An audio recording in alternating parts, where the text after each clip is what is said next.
उत्तर प्रदेश में चौथे मरहले की इंतखाबी तशरीर तेज हो गई है। आज उम्मीदवारों के लिए बड़े लीडरान इंतखाबी तशरीर करेंगे।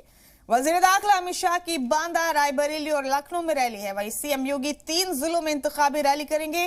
4 जिलों में रैली को खिताब करेंगे अखिलेश यादव। अंबेडकर नगर में बसपा सुप्रीमो मायावती की भी अवामी रैली है। वहीं सुल्तानपुर और अमेठी में बीजेपी सदर जेपी नड्डा की रैली है। गोंडा और लखनऊ में राजनाथ सिंह रैली करेंगे। रायबरेली में कांग्रेस उम्मीदवारों के लिए वोट मांगेंगी प्रियंका गांधी। रायबरेली और फतेहपुर में आईएमआईएम चीफ ओवैसी की रैली।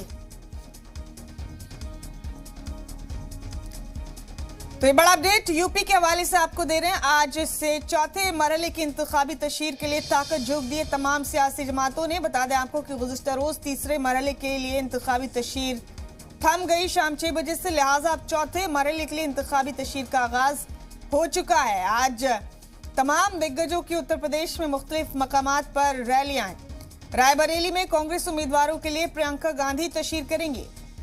वहीं रायबरेली और फतेहपुर में असदुद्दीन ओवैसी के अवामी जलसे हैं। बड़ा अपडेट इस वक्त का दे रहे हैं आपको।